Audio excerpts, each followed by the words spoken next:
Hello everyone, क्या हाल है सभी के। आई होप सब बढ़िया होंगे। तो हम यहाँ पे जेनेटिक्स अपना मॉर्गन का एक्सपेरिमेंट और ये सारी बातें हम कर चुके थे। आज हम देखने जा रहे हैं सेक्स डिटर्मिनेशन। डिटर्मिनेशन क्या होता है? डिटर्मिनेशन मतलब सुनिश्चित करना, हम पता लगाएंगे। ठीक है, तो सेक्स डिटर्मिनेशन हम देखेंगे, इंसेक्ट्स में भी पढ़ेंगे और हम देखेंगे कि कैसे हनी बी में कैसा होता है सेक्स डिटर्मिनेशन। साथ ही साथ ह्यूमंस में तो हमें पता ही है, हम पढ़ भी चुके हैं, बट दोबारा देख लेंगे, कोई दिक्कत नहीं है। ठीक है, तो अब देखो, शुरुआत की अगर मैं बात करूं तो एक साइंटिस्ट हुआ करते थे हेंकिंग। इन्होंने 1891 में ये इंसेक्ट्स पर स्टडी कर रहे थे और इन्होंने देखा कि कुछ क्रोमोसोम्स थे, आप ऐसा कह लो कि कुछ क्रोमोसोम ऐसे थे जो स्पर्म्स में जाया करते थे और वो स्पर्म दो तरीके के बनाते थे। अभी हम देखेंगे एक एक करके। इन्होंने नोटिस किया कि जो मेल होता था वो दो तरीके के स्पर्म बना रहा है। एक स्पर्म जब फ्यूज करता था फीमेल गैमेट से तो मेल बन जाता था, और एक स्पर्म फ्यूज करता था फीमेल गैमेट से तो फीमेल बन जाता था। तो इनको ये डाउट होना शुरू हुआ कि कहीं ना कहीं ये जो स्पर्म्स बना रहा है, हो सकता है ये दो तरीके का अलग अलग स्पर्म बन रहा हो। तो इनको यही क्रोमोसोम की स्टडी करनी थी। ठीक है, तो यहीं से आओ हम शुरू करते हैं, ज़रा सा ध्यान से सुनना। अगर मैं बात करूं हेंकिंग साहब की, तो लगभग हेंकिंग ये जो साइंटिस्ट थे, ये 1891 में इन्होंने क्या ऑब्जर्व किया? ऑब्जर्व मेनी इंसेक्ट्स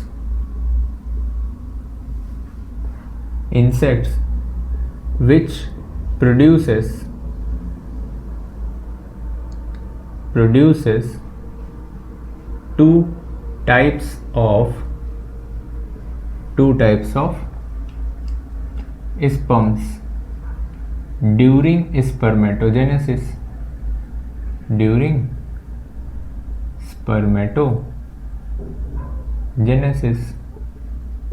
इन्होंने देखा कि कुछ ऐसे थे जो स्पर्मेटोजेनेसिस के दौरान दो तरीके के स्पर्म बना रहे थे। एक स्पर्म ऐसा हुआ करता था जो फीमेल से जुड़ेगा मेल बना दे, एक स्पर्म ऐसा हुआ करता था जो फीमेल गैमेट से जुड़े और फीमेल बना दे। मतलब कि अगर थोड़ा डायग्राम से बनाने की कोशिश करें तो ज़रा देखना ध्यान से। ऐसे समझ लो ये कोई इंसेक्ट है, ठीक है, ये कोई इंसेक्ट है, इसको मैंने क्या बोला? फीमेल बोल दिया। ऐसे समझ लो इंसेक्ट। और एक इंसेक्ट इधर है, थोड़ा सा बड़ा बना लो, है ना, क्रोमोसोम भी दिखा दूं, वो ज़्यादा सही पड़ेगा। देखो, क्योंकि हमें गैमेट बनाना देखना है ना, तो ऐसे समझ लो कि ऐसे हमने दो लोगों को लिया, ठीक, और ऐसे हमें पता है कि क्रोमोसोम्स ऐसे पेयर में प्रेजेंट होते हैं। अब कितने होते हैं कितने नहीं, ये सब क्यों याद रखना है? हमें ये ध्यान रखना है ऊपर के सारे पेयर हमें पता है सेम टू सेम होते हैं दोनों बॉडी में, जिसको आप ऑटोजोम्स भी बोलते हो। मतलब वो क्रोमोसोम जो बाकी के बॉडी ऑर्गन सब कुछ बनाएंगे, कि हार्ट बना दो, लंग्स बना दो, किडनी बना दो, ये सारे कैरेक्टर्स ऐसे लगता है ऑटोजोम्स तो दोनों में होंगे, चाहे आप मेल कह लो चाहे आप फीमेल कह लो, दोनों में ही प्रेजेंट होंगे। लेकिन गड़बड़ का मतलब है कि लास्ट में कुछ ऐसे क्रोमोसोम के पेयर होंगे जो ये डिटरमाइन करेंगे, जो ये सुनिश्चित करेंगे कि आने वाली संतान या फिर ये मेल है या ये फीमेल है, या फिर आप कह सकते हो जब ये गैमीट बनाएगी तो ये डिपेंड करेगा कि इसके गैमीट इनके वाले से किससे जुड़ेंगे। अभी हम देखेंगे। तो इनको मैं क्या बोल रहा हूँ? ऐसे तो इनमें भी होंगे, अगर मैं मेल की बात कर रहा हूँ तो इनमें भी ऐसे होंगे। यहाँ पर अभी हम देखेंगे कि मेल के अंदर इन्होंने देखा कि मेल में ये जो लास्ट वाले क्रोमोसोम हुआ करते थे वो सिर्फ एक प्रेजेंट था, यहाँ पर तो पेयर में था। आप ये कह सकते हो ये जो ऊपर वाले जितने आपको दिखाई दे रहे हैं ये क्या है? ऑटोजोम्स हैं। ऑटोजोम्स होते हैं, यही ऑटोजोम्स ऐसा लगता है यहाँ पर भी हुआ करते थे, है ना। लेकिन ये जो लास्ट वाले थे इन्हीं को हम क्या बोल रहे हैं? सेक्स क्रोमोसोम बोल रहे हैं। सेक्स क्रोमोसोम मतलब कि ऐसा लगता है कि यही क्रोमोसोम ऐसे हैं जो इन दोनों बॉडी में सेक्स ऑर्गन्स बनाने का काम करेंगे। इनमें कोई जीन ऐसा रहा होगा या इनमें सारे कैरेक्टर्स ऐसे होंगे जो सेक्सुअल कैरेक्टरिस्टिक को रिप्रेजेंट कर रहे होंगे। मतलब कि अगर मान लो मेल है, अगर ह्यूमंस की बात करें तो अगर मेल होगा तो टेस्टिस बना रहा होगा, फीमेल में वही क्रोमोसोम क्या करेगा, ओवरीज बनाएगा या और भी अदर कैरेक्टर्स बनाएगा। कहने का मतलब है ये क्रोमोसोम ऐसे होंगे जो ये तो मेल वाले को दर्शाएगा और ये फीमेल वाले सारी चीज़ें बनाएगा। बाकी जो ऑटोजोम्स है ये तो ऐसे लगता है कि सारे के सारे कॉमन होंगे, है ना, कि इनमें भी आंखें बना दो उनमें भी बना दो, बाकी सारे कॉमन होंगे। सिर्फ यही ऐसे होंगे जो अलग अलग डिस्टिंग करेंगे। तो चलो मान लो मैंने इसको क्या ले लिया, ये फीमेल है, इसको मैंने क्या मान लिया, मेल है, क्योंकि यहाँ पर ऐसा लगता है कि एक जगह भी खाली है। ठीक है, ये जब स्टडी कर रहे थे इनको जब ये दिखा कि मेल में ऐसा लगता है ये एक एक्स्ट्रा आ गया है, ऐसा इनको नज़र ऐसा आता है कि ऐसे लगता है कि कोई एक्स्ट्रा कोई बॉडी आ गई है। अब इसका नाम थोड़ी पता था उन्हें, तो इन्होंने इसी को क्या बोल दिया, एक्स बॉडी बोल दिया। और यही एक्स बॉडी आपसे अगर पूछा जाए किसने ये टर्म दी थी, तो आप क्या बोलोगे, ये टर्म दी थी, टर्म गिवन बाय हैंकिंग, इन्होंने ही तो ये टर्म दी थी। ठीक है, अब मैंने क्या बातें बताई थी आपको। अब देखो सिंपल सी बातें, अगर ये गैमेट बनाएंगे तो एक ही तरह के तो बनाएंगे। अगर ये गैमेट बना रही है फीमेल तो कैसी गैमेट बनेगी। सिंपल ये समझो कि यहाँ पे मैंने जो लिखा, मान लो मैंने यहाँ पे लिखा ये एग्स बने और इसमें यही वाले क्रोमोसोम आएंगे, जोड़ी का एक क्रोमोसोम आया करेगा। अब उस एक क्रोमोसोम को मैं ऐसे डंडी बना दूं, या एक्स बॉडी ये जो बोल रहे थे इनमें एक होती थी, इनमें ऐसा लगता है दो, तो कहो तो यहाँ पे चलो कोई नहीं एक ऐसे सिंपल डंडी बना लेते हैं, है ना, आप समझ जाओगे बाद में। ये वाले दो तरीके के गैमीट बनाया करते थे, ये देखना, एक गैमीट मतलब एक स्पर्म, इनको ऐसे समझ लो एक स्पर्म ये कैसे बनाया करते थे, जिसमें ये वाला आ जाया करता था, एक में नहीं आता था। मतलब कि एक में कुछ नहीं आता था, नील बटा सन्नाटा, जीरो, जिसको हम जीरो भी बोल सकते हैं। एक में कुछ नहीं आता था, लेकिन इसका मतलब नहीं है स्पर्म में और क्रोमोसोम नहीं है। ऑटोजोम्स तो प्रेजेंट ही हैं, लेकिन कोई सेक्स क्रोमोसोम नहीं है। तो अब यहाँ पे अगर आप देखो कि अगर इनका एग, ये क्या थे, स्पर्म्स, अगर मान लो इनका ये वाला एग इसके इस स्पर्म से अगर जुड़ गया तो ये क्या बनाएगा, ऐसे लगता है ये वाला एक्स है, ये वाला भी एक्स हो जाएगा। ये समझ आया ना, ये इसी एक्स बॉडी को बोल रहा हूं। चाहो तो इसको अलग से भी ऐसे लिख लो, ये लो, हमने यहाँ पे क्या लिखा, यहाँ पे जो कोई भी ऑर्गेनिज्म बनेगा उसका मैंने कॉम्बिनेशन लिखा कि ऐसे ये दोनों डंडी प्रेजेंट हो गई। एक कॉम्बिनेशन ऐसा हो सकता है कि ये वाला एग हो सकता है इससे जुड़ जाए, तो यहाँ पर एक डंडी तो बनेगी लेकिन दूसरी डंडी नहीं होगी, एक डंडी बनेगी दूसरी जगह खाली होगी। मतलब मैं ये कह सकता हूँ ये क्या है, XX जीनोटाइप है, और ये क्या है X, और कुछ नहीं है तो मैं इसको क्या बोल रहा हूँ, O बोल दे रहा हूँ। ये क्या है, फीमेल है, ये फीमेल बना करेगी और ये हमेशा मेल बना करेगा। तो आप ये बोल दोगे कि जो इंसेक्ट्स की आप बात कर रहे हो, यहाँ पर एग्जांपल दिया एनसीईआरटी ने ग्रास ऑपर का, तो ये जो इंसेक्ट्स की आप बात कर रहे हो इसमें XO और XX टाइप का क्या होता है, सेक्स डिटर्मिनेशन होता है, जिसमें ये पता करते हैं कि जो मेल होता है उसमें सिर्फ एक X क्रोमोसोम प्रेजेंट होता है। ठीक है, आप कह लो कि एक X क्रोमोसोम प्रेजेंट होता है, दूसरा कुछ नहीं होता, जिसको हम O बोल रहे हैं कि कुछ नहीं है, जीरो बोल दो। जो फीमेल होती है इनमें दोनों ही X क्रोमोसोम प्रेजेंट होते हैं। ठीक है, ये बात ध्यान रहेगी, ये नोट डाउन कर लो। देन और भी ऑर्गेनिज्म का बता देता हूँ कि कैसे ये जीनोटाइप्स इनके सेक्स डिटर्मिनेशन के होते हैं। एक बार देख लो, देखना, रब कर दो इसको। अब थोड़ा सा हम यहाँ पर और आगे देखने की कोशिश करते हैं कि कौन कौन सी चीज़ें और भी हैं। देखना,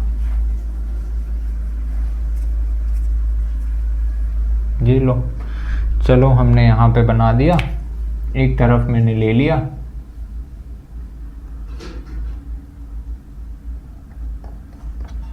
फीमेल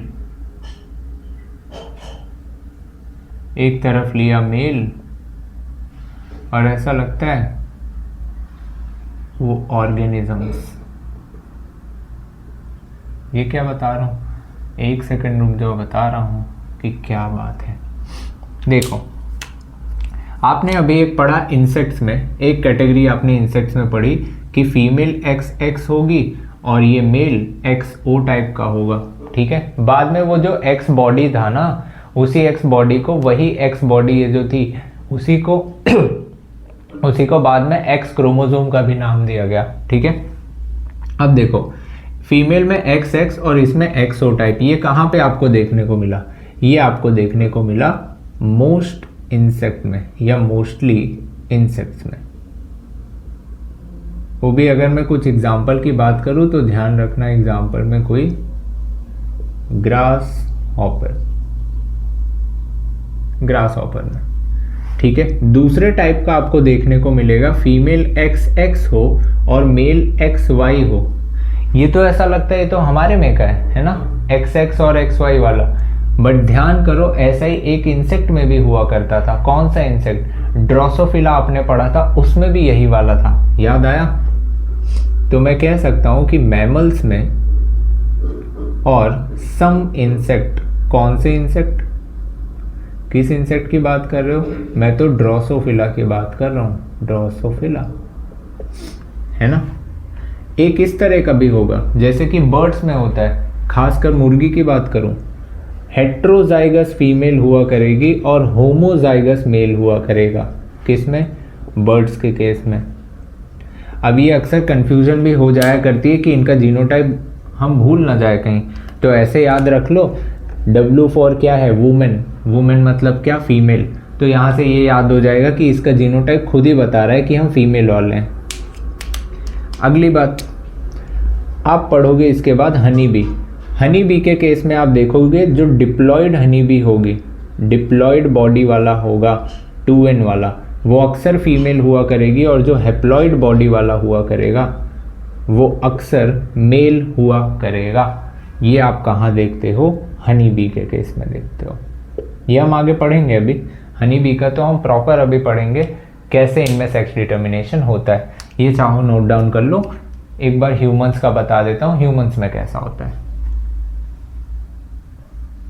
हो गया होगा, देखना। ह्यूमंस में ज़रा सा देख लेते हैं, वैसे पता तो है ही हमें, बट कोई नहीं, देख लेते हैं, क्या दिक्कत है, रिवाइज हो जाएगा। हमने पिछले भी चैप्टर्स में पढ़ा तो है ही ना ये सब। ह्यूमंस में तो खासकर हम पढ़ते भी आए हैं।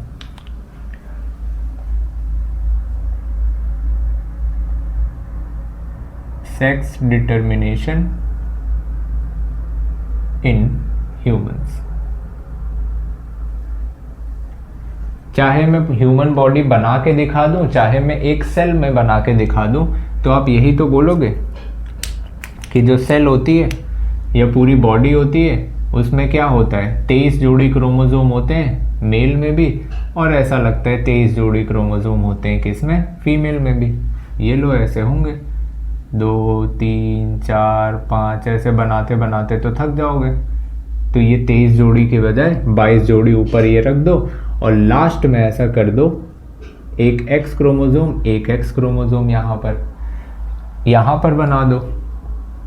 ऐसे लगता है बाकी सब ऑटोसोम्स हैं। यहाँ पर एक X कर दो, एक Y कर दो, मतलब कि ये जो ऊपर दिख रहे हैं ये ऑटोसोम्स हैं, जो कि 2 के दोनों में कॉमन होंगे, और ये लास्ट वाले ऐसे लग रहा है सेक्स क्रोमोसोम है,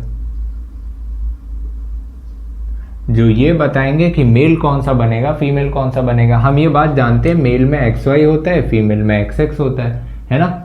या आप कह लो इनके अलग अलग हेट्रोगेमिटी भी हैं।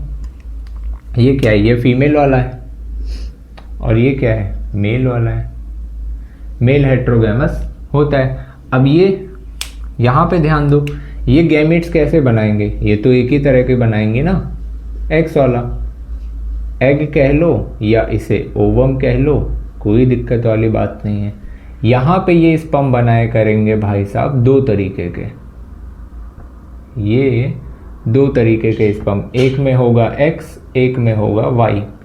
अब सोचो ये X वाला जब इससे जुड़ा करेगा तो ऐसा लगता है ये जो स्पर्म बन रहे हैं, स्पर्म बनने की पॉसिबिलिटी क्या है, 50%, 50%। ठीक है, जब भी स्पर्म बनेंगे, चाहे 100 बने, 100 तो नहीं बनते, मिलियंस में बनते हैं। एग्जाम्पल ले लो, मान लो अगर 100 स्पर्म बने तो उसमें से 50 ये होंगे, 50 ये होंगे, हमेशा 50-50% रेशियो में होंगे, ताकि चांसेस हमेशा क्या हो, हमेशा चांसेस ये बने रहे 50-50% के। मतलब कि कोई भी आके अगर इससे टकराए, मान लो X वाला इससे आके टकराए, तो ऐसे लगता है जो बनेगा XX वाला बन जाएगा। और हो सकता है इससे ये वाला आकर टकरा जाए और ये बन जाएगा XY वाला। तो हम ये बात जानते हैं कि अगर ये आया, इसको हम बोलेंगे कि गर्ल चाइल्ड है, और ये है तो ये बॉय है, मतलब कि मेल है ना। तो ये बॉय है, इसके भी 50% बनने के चांसेस है, इसके भी 50% बनने के चांसेस है। तो आपसे पूछा जाएगा कि कौन डिटरमाइनिंग फैक्टर है, कौन होगा जो बताएगा कि मेल बनाएगा, मतलब मेल डिटरमाइन करता है सेक्सेस ऑफ द बेबी, या फिर फीमेल। तो आप बोलोगे कि मेल करता है, क्योंकि मेल क्या है, हेट्रोजाइगस होता है। ठीक है, आप यहां बोलोगे कि मेल हेट्रोजाइगस है और यही डिटरमाइन करेगा सेक्स ऑफ द बेबी। ठीक है, ये बातें हम जानते भी हैं, हम पहले भी पढ़ चुके हैं इसके बारे में। ठीक है, ये एक बार नोट डाउन कर लो। अब ज़रा सा ध्यान से सुनना, अब बताता हूँ हनी बी के बारे में, उसमें क्या होता है, ये नोट डाउन कर लो, देन हनी बी देखते हैं। आ जाओ।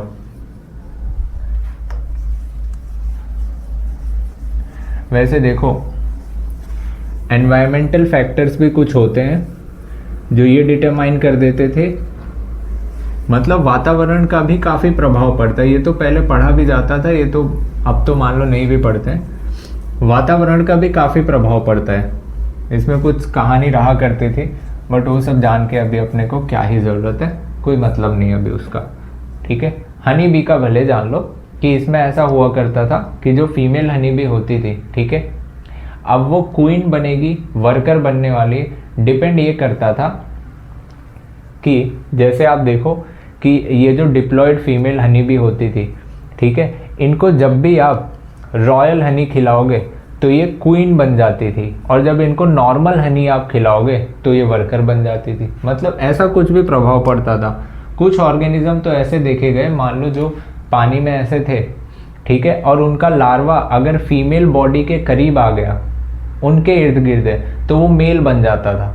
और अगर उनका लार्वा फीमेल बॉडी से दूर दूर तक रिश्ता नहीं, कहीं अकेला पड़ा हुआ है, तो वो क्या बन जाता था, फीमेल बन जाता था।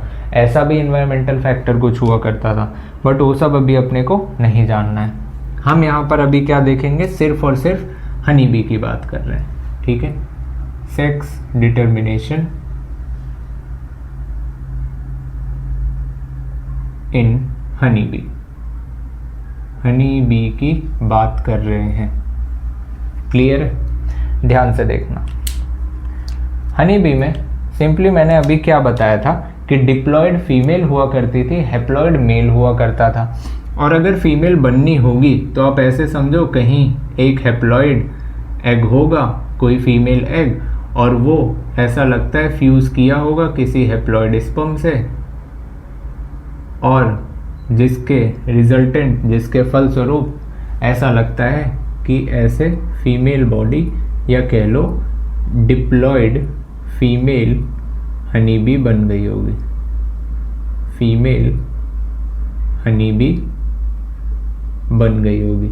और ये हनी बी क्या करती है, ये जब भी गैमीट बनाएगी, तो हमें पता है डिप्लॉयड में क्या होता है, मियोसिस हुआ करता है, और मियोसिस से ही ऐसा लगता है कि एग बनेंगे हैप्लॉयड वाले।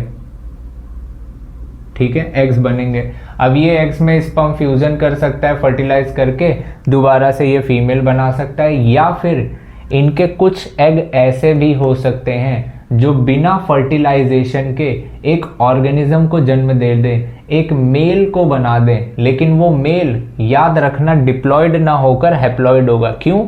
क्योंकि वो मियोसिस से बनने वाले एग जो फर्टिलाइज नहीं हुए, जो कि हैप्लॉइड थे, उनसे डेवलप हुआ है। इसीलिए उन ड्रोन का जीनोटाइप हम क्या बोलते थे, ऐसा लगता है वो हैप्लॉइड है।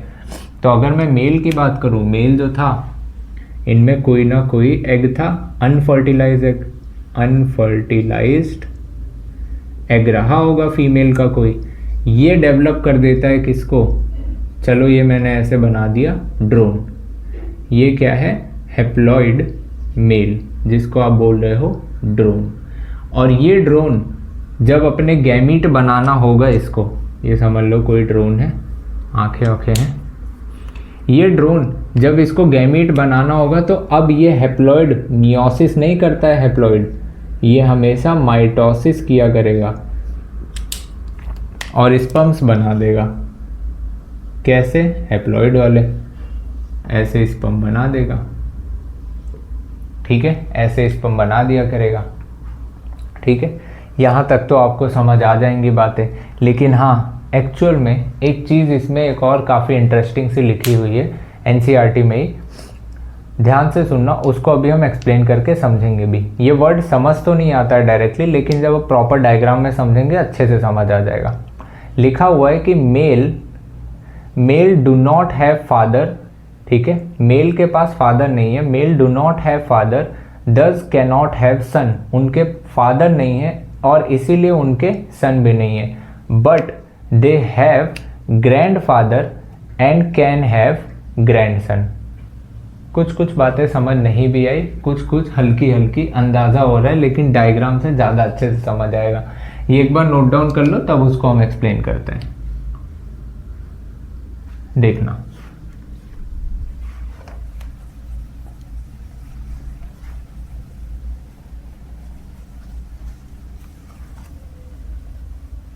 ऊपर ही लिख दूं पॉइंट,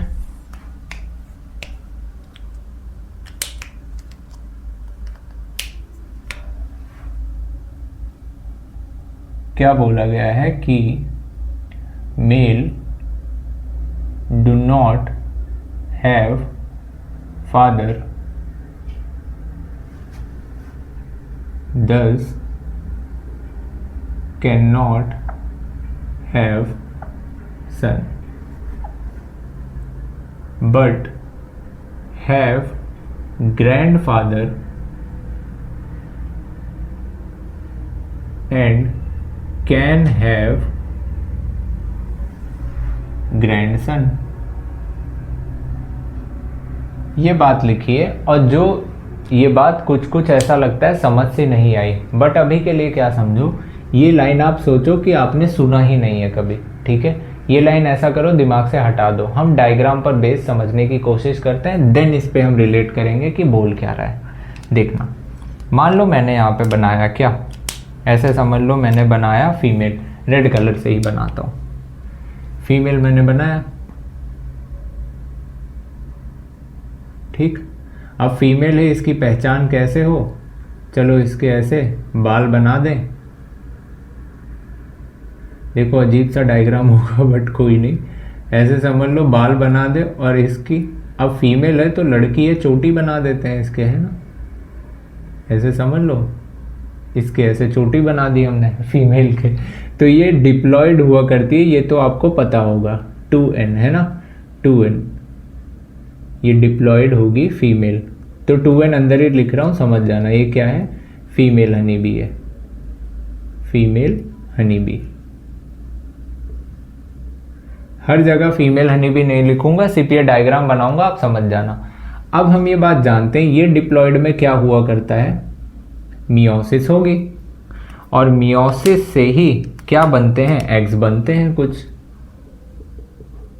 मियोसिस होगी और एग्स बनेंगे, मतलब कि ऐसे एग्स बना करेंगे, ठीक है।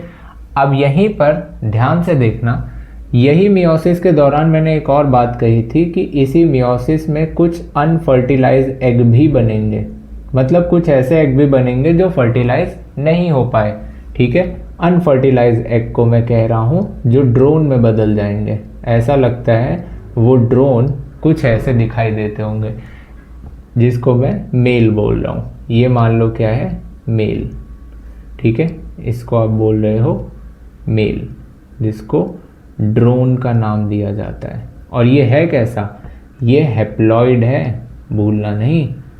और याद करो यही हैप्लॉइड क्या करेगा, यही भाई साहब माइटोसिस करके, यही भाई साहब क्या करेंगे, माइटोसिस करके स्पर्म बनाया करेंगे हैप्लॉइड वाले। और ये एग, इनका एग और इनका स्पर्म ये फ्यूज करके ऐसे लगता है कि फर्टिलाइजेशन जब होगा, फर्टिलाइजेशन जब हुआ करेगा तो ऐसा लगता है एक हैप्लॉइड और दूसरा हैप्लॉइड मिलकर कोई डिप्लॉइड बॉडी बन रही है। और अक्सर मैंने बताया था कि डिप्लॉइड बॉडी क्या हुआ करेगी, डिप्लॉइड बॉडी हुआ करेगी फीमेल, मतलब कि ऐसा लगता है कि फीमेल यहाँ पर वापस से बन गई। लो इसके चोटियाँ भी बना दें कि ताकि हमें याद रहे कि हाँ ये तो फीमेल ही थी, है ना, ये लो है ना। तो ये क्या बनी, डिप्लॉइड बॉडी वाली, ऐसा लगता है फीमेल बनी, फीमेल है, डिप्लॉइड बॉडी है, ठीक है, ये फीमेल बनी डिप्लॉइड बॉडी की। अब अगेन जब ये मियोसिस किया करेगी, ऐसा लगता है ये जब मियोसिस किया करेगी, मियोसिस के दौरान ये लगता है कि ऐसे हैप्लॉइड एग्स बनाया करेगी। और इसी दौरान, इसी मियोसिस के दौरान ये ड्रोन भाई साहब भी अनफर्टिलाइज एग के द्वारा ये भी बन जाया करेंगे मेल। तो खाली मेल लिख दूं, मेल हैप्लॉइड, ठीक है। अब ये भाई साहब क्या करेंगे, माइटोसिस, और माइटोसिस से क्या करेंगे, गैमीट बनाएंगे, जिसको आप बोल रहे हो कि ये ऐसे हैप्लॉइड स्पर्म बनाया करेंगे। और ये स्पर्म, इनके स्पर्म, जैसे यहाँ पर भी स्पर्म्स बने थे ना, इनके स्पर्म और इसके ओवम ये जब फ्यूज किया करेंगे तो ये वही कहानी हो रही है, फर्टिलाइजेशन, और जिससे फलस्वरूप दोबारा क्या बनेगा, ऐसा लगता है फिर से फीमेल बन गई। अब आप सोच रहे होगे कि हम बार बार बनाते चले जा रहे हैं, आखिर कितना बनाएंगे, थक नहीं जाएंगे। बस इतना ही बनाएंगे जितने में वो लाइन समझ आ जाए, ठीक है, ऐसे समझ लो, ये लो, इनके और चोटियाँ हमने बना दी, और ऐसा लगता है ये डिप्लॉइड फीमेल अगेन बन गई, फीमेल, ठीक है। ये क्या है, डिप्लॉइड 2n वाली है फीमेल। वापस यही बात लग रही है कि ये दोबारा ऐसा क्या लग रहा है, ये दोबारा से ऐसे बनाया करेगी, ऐसे समझ लो, ये करेगी क्या, मियोसिस,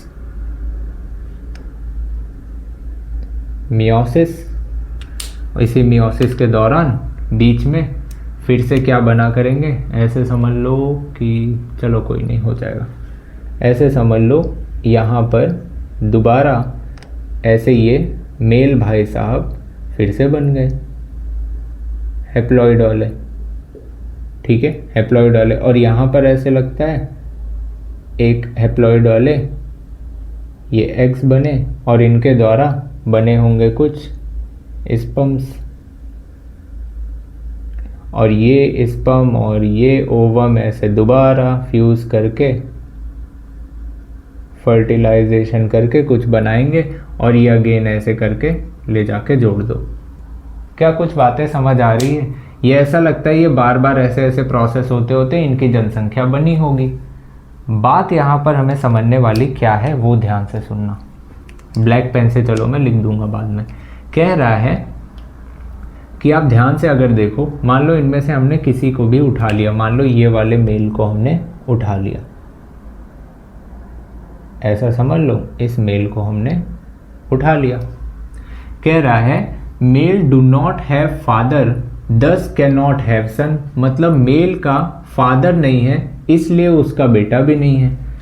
मेल का यहाँ पर कोई फादर ही नहीं है, मतलब इससे क्रॉस कराने के लिए यहाँ पर कुछ था ही नहीं।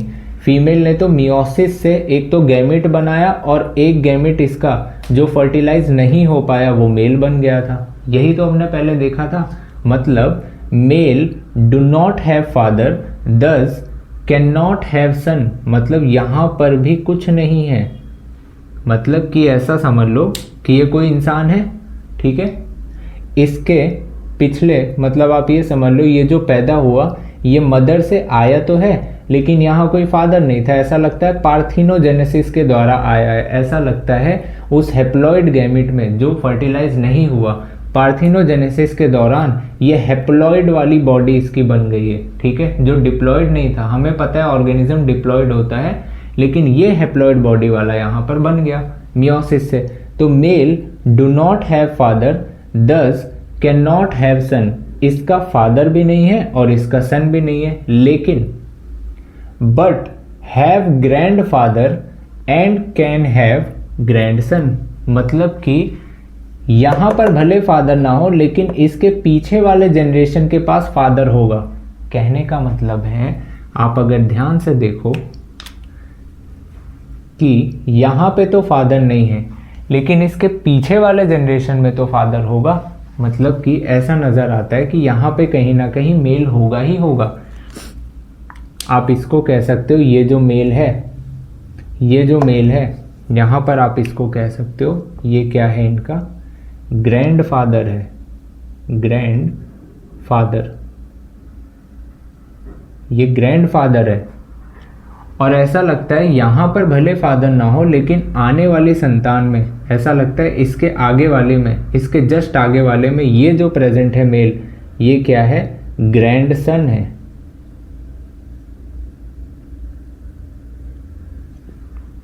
दोबारा समझते हैं, ध्यान से देखना। यहाँ पे हम क्या बोल रहे हैं, male do not have father thus can not have son. Male do not have father, इसलिए इसका कोई सन भी नहीं है, इसलिए इससे बनने वाली कोई संतान में कोई मेल है भी नहीं। इसीलिए क्योंकि ये क्या संतान बना रहा है, ये तो एक गैमेट बना रहा है जिससे फीमेल बनी, और फीमेल अक्सर मियोसिस करेगी, ठीक है, मियोसिस करके गैमेट बनाया करेगी, ये किसी से क्रॉस नहीं कराया करेगी डायरेक्टली। तो अब देखो ये बात समझ आई। दूसरी बात, बट कैन हैव, मतलब बट हैव ग्रैंड फादर, इनके फादर भले ना हो लेकिन इनके पास ग्रैंड फादर जरूर है। मतलब कि इनके पहली वाली जनरेशन में ग्रैंड फादर जरूर होंगे। अपनी भाषा में अगर बोला जाए तो ऐसे लगता है कि ये किसकी बात कर रहे हैं, कि ये इनकी मदर थी और ये इनके मदर के फादर थे, जिसको आप क्या बोलते हो, नाना जी, है ना।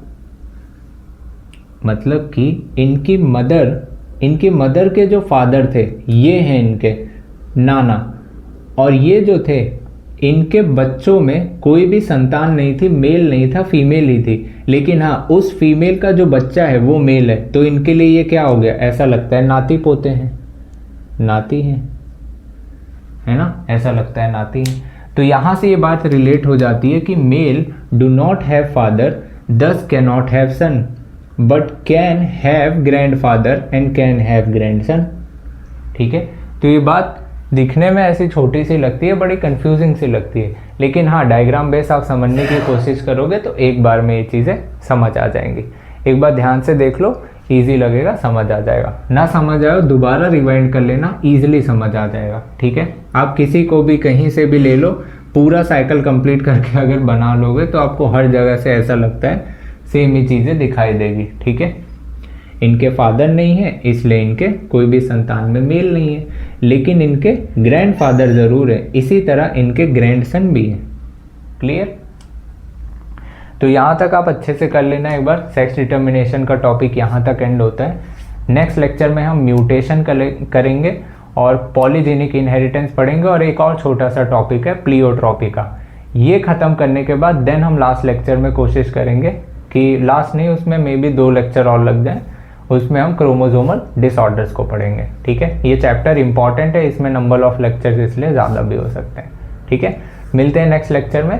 यहाँ तक आप अच्छे से कवर कर लो और रिवाइज कर लेना अच्छे से सारे कॉन्सेप्ट, देन आप एनसीईआरटी रीड करना। चलिए, थैंक यू सो मच।